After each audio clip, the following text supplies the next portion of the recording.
Itinalimok ni Philippine National Police Chief Ronald Bato de la Rosa ang kanyang mga tauhan na mas piliin ng mga itong isalba ang kanilang buhay sa oras na malagay sa panganib. Narito ang ulat ni Waywaya Macalma.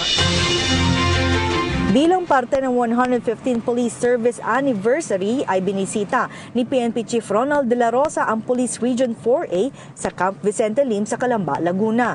Ito ang kauna-unahang pagbisita ng opisyal sa Region 4A na kung saan ipinakita sa kanya ang higit 500 mga armas na nakumpiska at nasurrender sa buong rehiyon.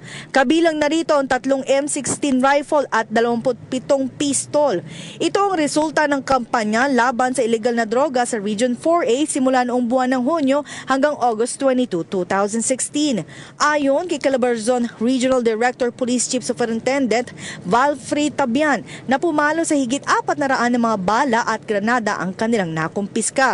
Habang nasa 303 rin ang naaresto na kinabibilangan naman ng 61 sibilyan, 3 security guard at 1 police officer. Nasa 38 na rin ang napapatay at higit 100 kaso naman ang naisampa na sa korte sa Region 4A. Kaugnay nito, sinabi ni Tabian na seryoso sila sa kampanya ng pamahalaan laban sa illegal na droga at kriminalidad. Mensahe naman ni PNP Chief de la Rosa sa lahat ng mga kapulisan na pilitin na mabuhay sa tuwing nagsasagawa sila ng operasyon dahil hindi bubuhayin ng human rights ang kanilang pamilya. Paalala pa niya sa kanila na todo ang suporta niya sa mga mababait na pulis na nagtatrabaho. Hindi gaya ng mga pulis na mga tiwali na isinumbong sa kanya sa Senado. At ito naman ang naging mensahe niya sa kanila. Ayaw ko ng pagmamalabis, ayaw ko ng abuso. Pag yan man na itotoong ginawa nila, malalaman natin yan sa kalalabasan ng investigation ng Internal Affairs Service.